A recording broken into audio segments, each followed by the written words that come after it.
नमस्कार साथियों, आपके अपने YouTube चैनल राज रवि शर्मा के प्लेटफॉर्म पर आपका हार्दिक स्वागत है। साथियों, अपन बात करेंगे आज संज्ञा के बारे में।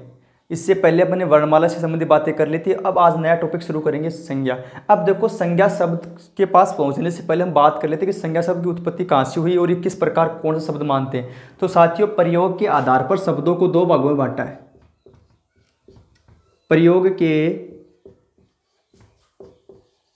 प्रयोग के आधार पर शब्दों को दो भागों में बांटा है। कौन कौन सा? देखो, एक अपना होता है विकारी शब्द और दूसरा होता है अविकारी। एक विकारी, दूसरा अविकारी शब्द। प्रयोग के आधार पर दो शब्दों में बांटा, विकारी और अविकारी में। अब देखो, विकारी शब्द, विकारी का अर्थ क्या होता है कि वे शब्द जिनमें समय के साथ लिंग, वचन, कारक आदि में मतलब दोष उत्पन्न हो जाता है, वह कौन से होते हैं? विकारी। और जिनमें कोई दोष उत्पन्न नहीं होता वो कौन से? हमारे अविकारी। देखो, विकारी का शाब्दिक अर्थ क्या? शाब्दिक अर्थ क्या होता है विकारी का? तो क्या होगा इसका? दोष या कमी। ऐसे शब्द जिनमें लिंग, वचन, कारक आदि में समय के साथ कोई बदलाव उत्पन्न हो जाता है, वह हमारे शब्द कौन से होते हैं? विकारी शब्द। किन में होगा परिवर्तन? लिंग, वचन, कारक आदि में समय के साथ क्या बदलाव उत्पन्न हो जाएगा, इनमें कोई दोष या कमी उत्पन्न हो जाएगी, वो कौन से? हमारी विकारी शब्द। अविकारी जिनमें लिंग, वचन, कारक आदि में समय के साथ कोई बदलाव उत्पन्न नहीं होगा, सीधी सी बात है, वो कौन से? हमारे अविकारी। अब देखो, विकारी शब्द हैं, इनको भी, इस विकारी शब्द इनमें भी चार शब्द माने। कौन कौन से? देखो, एक संज्ञा, दूसरा संज्ञा सर्वनाम, तीसरा विशेषण, चौथा है क्रिया। तो साथियों, हमसे पूछे कि विकारी शब्द कौन सा है, विकारी शब्द कौन कौन से होते हैं? तो संज्ञा, सर्वनाम, विशेषण और क्रिया। ये एग्जाम में पूछ सकते हैं हमसे। क्या करते हैं कि तीन इनमें से दे देते हैं और एक इनमें से दे देते हैं और पूछ लेते हैं कि इनमें से विकारी शब्द नहीं है। तो विकारी तो चार होते हैं, संज्ञा, सर्वनाम, विशेषण और क्रिया। इसी प्रकार साथियों हम बात करेंगे अविकारी शब्द, जिनमें कोई विकार उत्पन्न नहीं होता है और अविकारी शब्द हैं, इनको भी देखो, इनके भी चार माने हैं। पहला कौन सा? क्रिया विशेषण। दूसरा संबंध बोधक, संबंध बोधक। तीसरा क्रिया विशेषण हो गया, संबंध बोधक। और तीसरा समुच्चय बोधक, समुच्चय बोधक। और एक अपना विस्मयादि बोधक।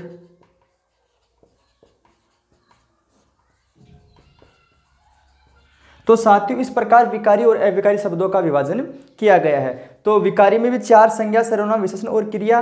और उसमें अविकारी में भी देखो, क्रिया विशेषण, संबंध बोधक, समुच्चय बोधक और विस्मयादि बोधक। इस प्रकार ये माने गए हमारे अविकारी शब्द। अब साथियों हम बात करेंगे इनमें विकारी शब्द की। विकारी शब्द में पहले किसकी बात करेंगे? हम संज्ञा शब्द की। किसकी बात करेंगे? संज्ञा शब्द की। तो देखो, हम संज्ञा की बात कर लेते हैं।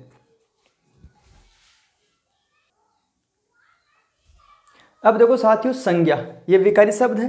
अब हम संज्ञा के बारे में जान लेते हैं। तो देखो, संज्ञा शब्द की उत्पत्ति किस प्रकार हुई है? तो देखो, संज्ञा में सम उपसर्ग है। क्या? सम उपसर्ग है तथा ज्ञा धातु है। सम उपसर्ग और ज्ञा धातु है, ज्ञा धातु। अब देखो, सम का अर्थ क्या होता है? उचित। और ज्ञा का अर्थ क्या होता है? जानना। तो उचित प्रकार से जानना। किसी शब्द का अर्थ, देखो सामूहिक रूप से अर्थ क्या निकलेगा? किसी शब्द का अर्थ उचित प्रकार से जानना,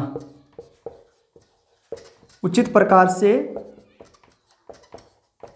जानना। तो साथियों, तो हो गई हमारी संज्ञा शब्द की उत्पत्ति। देखो, संज्ञा में सम उपसर्ग और ज्ञा धातु। सम का अर्थ क्या होता है? उचित। और ज्ञा का अर्थ क्या? जानना। किसी शब्द के बारे में उचित प्रकार से जानना क्या कहलाता है? संज्ञा शब्द कहलाता है। अब देखो, संज्ञा शब्द की परिभाषा के बारे में हम जान लेते हैं। अब देखो, कई बार बताते हैं कि किसी व्यक्ति, वस्तु, स्थान, दिशा, भाव आदि के नाम को संज्ञा कहते हैं। ये परिभाषा सबको पता है। पर देखो, संज्ञा शब्द के सामान्य अर्थ में क्या बोलते हैं? तो देखो, संज्ञा, भाई सीधी सी बात है, अगर किसी घर में कोई बच्चा जन्म लेता है तो जन्म लेने के बाद उस बच्चे की पहचान तो हम जरूर देते हैं कि उसको किसी नाम से जरूर पुकारते हैं, जैसे रमेश, राम, श्याम, गीता, जो भी हम नाम देते हैं उस नाम के आधार पर उस बच्चे की एक पहचान धरती पर कायम हो जाती है। मतलब जैसे देखो ये मार्कर है तो इसकी पहचान, शब्द एक नाम दे दिया इसको कि मार्कर, इसको दे दिया श्यामपट। कहने का अर्थ है कि धरती पर जो भी कोई वस्तु, कोई प्राणी है, कोई स्थान है, उनको नाम दिया गया है, उस नाम के आधार पर उसकी पहचान तय की गई है। तो कहने का अर्थ है कि संज्ञा शब्द क्या है, तो किसी विषय वस्तु का नामांकन करना ही क्या कहलाता है, संज्ञा कहलाता है। भाई धरती पर जो भी कोई वस्तु है, कोई व्यक्ति है, कोई भी कुछ भी मानो, उसको हम नाम के आधार पर उसकी पहचान बन गई। ये थोड़ी कि हम इसको मार्कर कहेंगे, इसको बोर्ड कह देंगे, नहीं भाई, इसकी पहचान एक श्यामपट के रूप में हो गई है, इसकी पहचान एक मार्कर के रूप में हो गई है। तो इस प्रकार हम कह सकते हैं कि किसी का नामांकन करना ही क्या कहलाता है, संज्ञा कहलाता है। अब देखो संज्ञा को वैसे जान लेते हैं, किसी व्यक्ति, वस्तु, स्थान, भाव,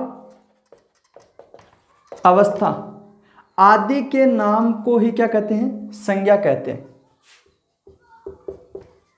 क्या कहते हैं साथियों, यहां से समझना, किसी व्यक्ति का नाम भी, कोई भी व्यक्ति है, राम, श्याम, गीता, रहीम, करीम, जो भी नाम है किसी व्यक्ति का, वो नाम क्या कहलाता है, संज्ञा। वस्तु, कोई भी वस्तु है, जैसे बाल्टी है, मार्कर है, बोर्ड है, ये वस्तु नाम दिए गए हैं तो वस्तु का नाम भी क्या हो गया, संज्ञा। स्थान, जैसे जयपुर है, भरतपुर है, इस प्रकार हम बोल सकते हैं, ताजमहल, मतलब ये क्या है, कोई भी स्थान है, उस स्थान के नाम क्या है, संज्ञा रूपित है। भाव, दया है, क्रोध, ईर्ष्या, ये भाव उत्पन्न हो जाते हैं। अवस्था, शेष अवस्था, मतलब जो अवस्था के बारे में बोध करवाता है, आदि इस प्रकार के शब्द क्या कहलाते हैं, हमारे संज्ञा शब्द कहलाते हैं। तो इस प्रकार हम समझ सकते हैं कि संज्ञा का मतलब क्या, किसी का नामांकन क्या कहलाता है, संज्ञा कहलाता है। अब संज्ञा शब्द है क्या, संज्ञा शब्द, संज्ञा शब्द की हम उत्पत्ति जान ली और संज्ञा शब्द के बारे में जान लिया। अब ये समझते हैं कि संज्ञा को कितने भागों में बांटा है। तो साथियों देखो, संज्ञा शब्द है, इसको 3 भागों में बांट दिया। कितने भागों में बांट दिया, 3 भागों में। कहने करते हैं कि संज्ञा के 3 प्रकार होते हैं। पहला कौन सा,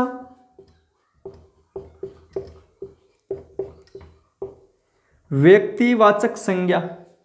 दूसरा कौन सा, जातिवाचक संज्ञा, व्यक्तिवाचक, जातिवाचक, और तीसरा अपना है भाववाचक संज्ञा। तो साथियों संज्ञा शब्द, संज्ञा है ये 3 प्रकार की होती है, व्यक्तिवाचक, जातिवाचक और भाववाचक। अब देखो व्यक्तिवाचक में किनको शामिल किया गया है, तो व्यक्तिवाचक में देखो किसी विशेष व्यक्ति का नाम,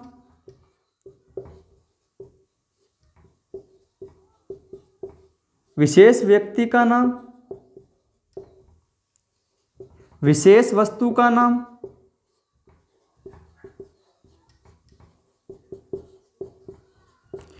विशेष स्थान का नाम,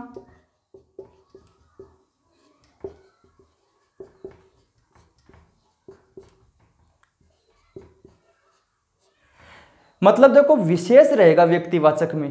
कहने का अर्थ यही है कि जैसे, चलो पहले बात एक बार इनके बारे में बात कर लेते हैं। अब देखो जातिवाचक संज्ञा, जातिवाचक में पूरे समूह का बोध होगा या फिर पूरी जाति का बोध होगा। कहने का अर्थ यही है। अब जातिवाचक में क्या होगा, पूरे समूह का बोध होगा,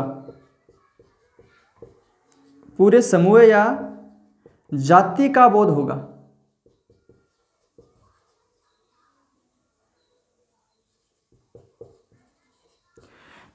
तो वो क्या होगी, अपनी जातिवाचक संज्ञा। अब देखो जातिवाचक संज्ञा को भी साथियों 2 भागों में बांट दिया।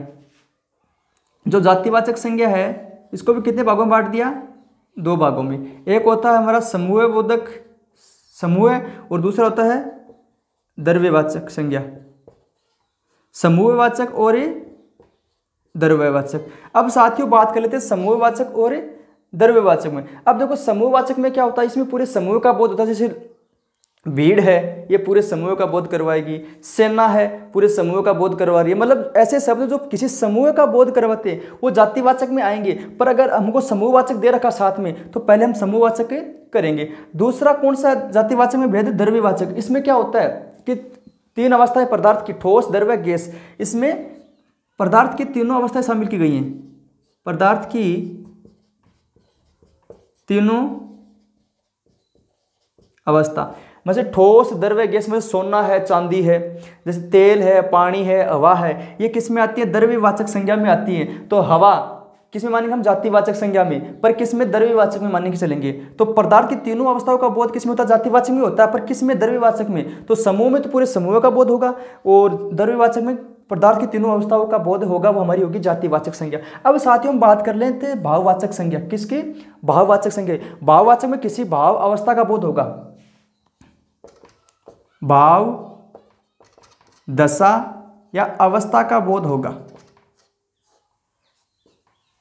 भाव अवस्था, दशा, अवस्था का बोध होगा। जैसे देखो बचपन है, ये क्या है? एक मतलब भाववाचक संज्ञा में शामिल करेंगे। दया है, ईर्ष्या है। भाववाचक संज्ञा में किसी विषय वस्तु को हम स्पर्श नहीं कर सकते, देख नहीं सकते, सिर्फ और सिर्फ हम महसूस कर सकते हैं। वो चीजें किस में आएगी? भाववाचक संज्ञा में आएगी। देखो साथियों हम पहले पढ़ेंगे हम व्यक्तिवाचक संज्ञा के बारे में, पूर्ण रूप से लेके चलेंगे, फिर जातिवाचक, फिर भाववाचक। तो ये तो हो गई हमारी सामान्य जानकारी। अब देखो हम बात कर लेते हैं व्यक्तिवाचक संज्ञा के बारे में पहले। तो देखो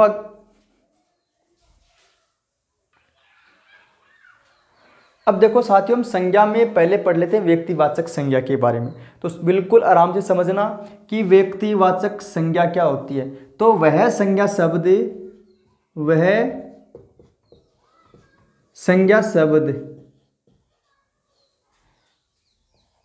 जिससे किसी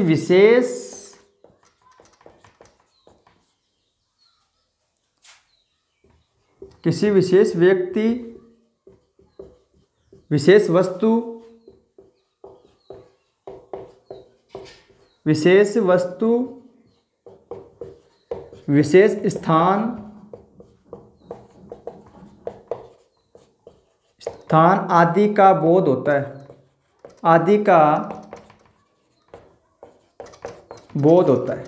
वह किस में मानेंगे हम? व्यक्तिवाचक संज्ञा के बारे में। अब देखो वह संज्ञा शब्द जिसमें किसी व्यक्ति, विशेष वस्तु, विशेष स्थान का आदि का बोध होता है, हम किसे मानेंगे? व्यक्तिवाचक संज्ञा में मानेंगे। देखो पहले एक लिखा मैंने, जैसे अभिषेक,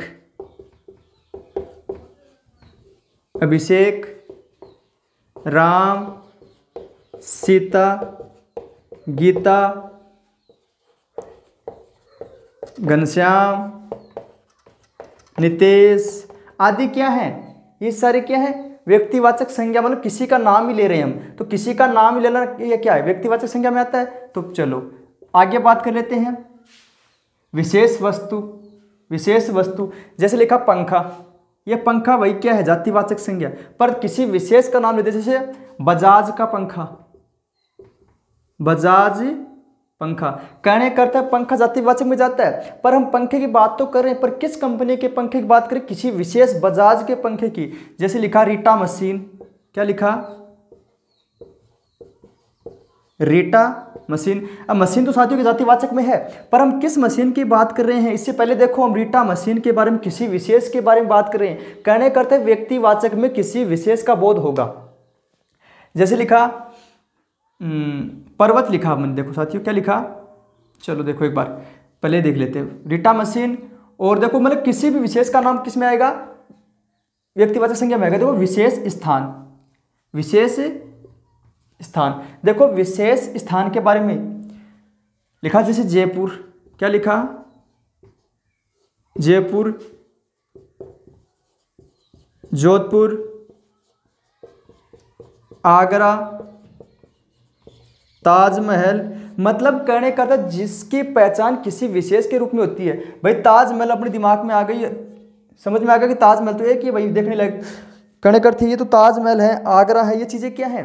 किसी व्यक्तिवाचक संज्ञा के अंदर आती है। तो व्यक्तिवाचक संज्ञा में किसी विशेष के बारे में बात करेंगे। तो अगर किसी समूह का बोध होगा तो जातिवाचक में चली जाएगी। अब देखो ताजमहल है, आगरा है, जैसे लिखा देशों के नाम, ये किस में जाएंगे? हम व्यक्तिवाचक संज्ञा में जाएंगे। तो इस प्रकार ये तो हमारी होगी व्यक्तिवाचक संज्ञा। अब देखो व्यक्तिवाचक संज्ञा में किन किन को शामिल करेंगे, तो वो देखो हम पॉइंट वाइज लेके चलेंगे। तो देखो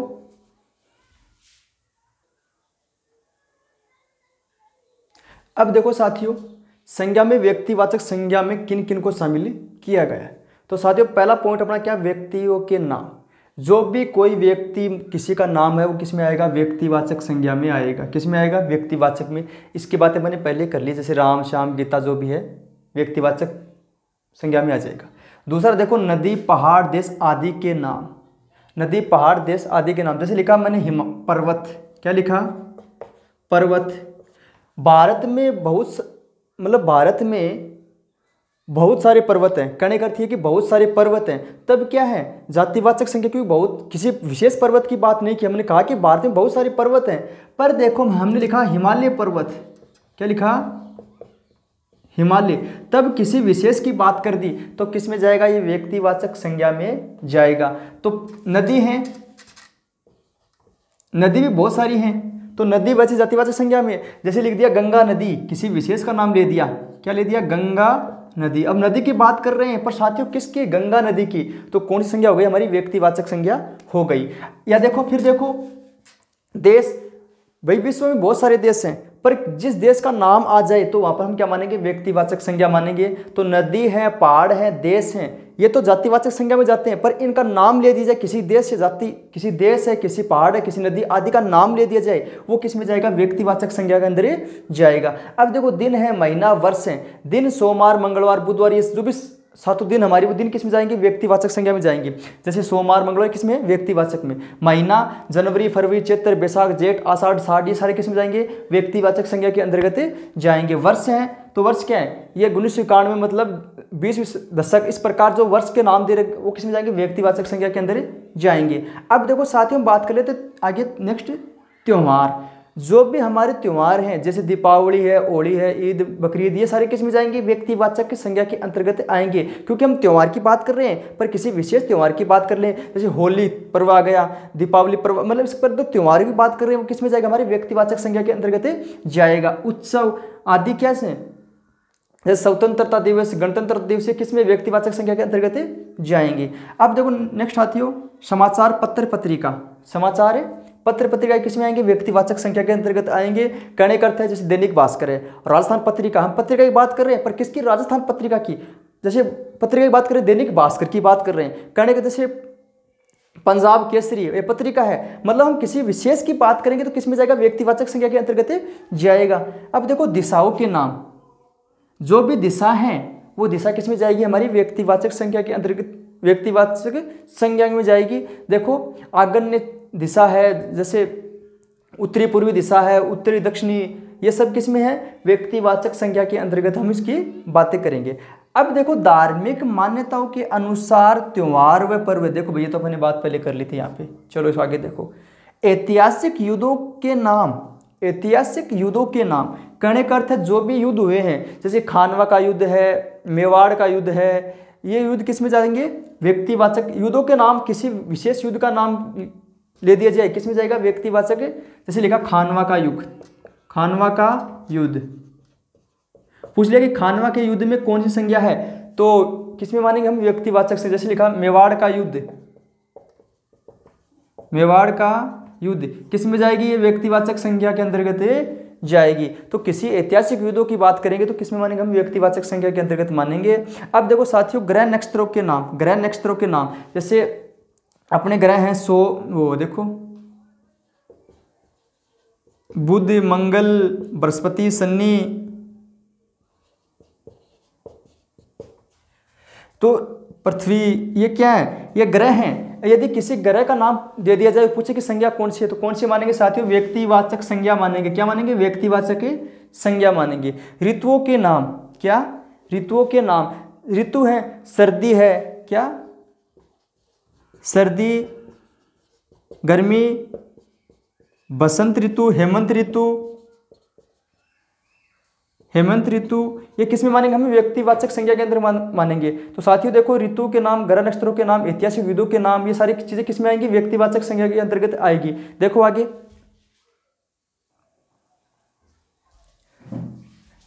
तो साथियों ये था हमारे व्यक्तिवाचक संज्ञा के बारे में।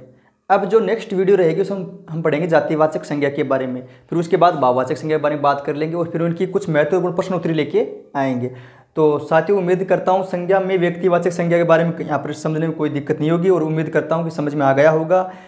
और जगह देखो, जैसे व्यक्ति को नाम, नदी, पहाड़ है, इनमें किसी विशेष के बारे में बात करते तो हम किस में मानेंगे, व्यक्तिवाचक संज्ञा के अंतर्गत मानेंगे। देखो सारी फैक्ट हमने बता दिए हैं, तो इनमें कहीं पर भी दिक्कतें नहीं होगी। तो साथियों चैनल को ज़्यादा से शेयर कीजिए और सब्सक्राइब कीजिए। धन्यवाद।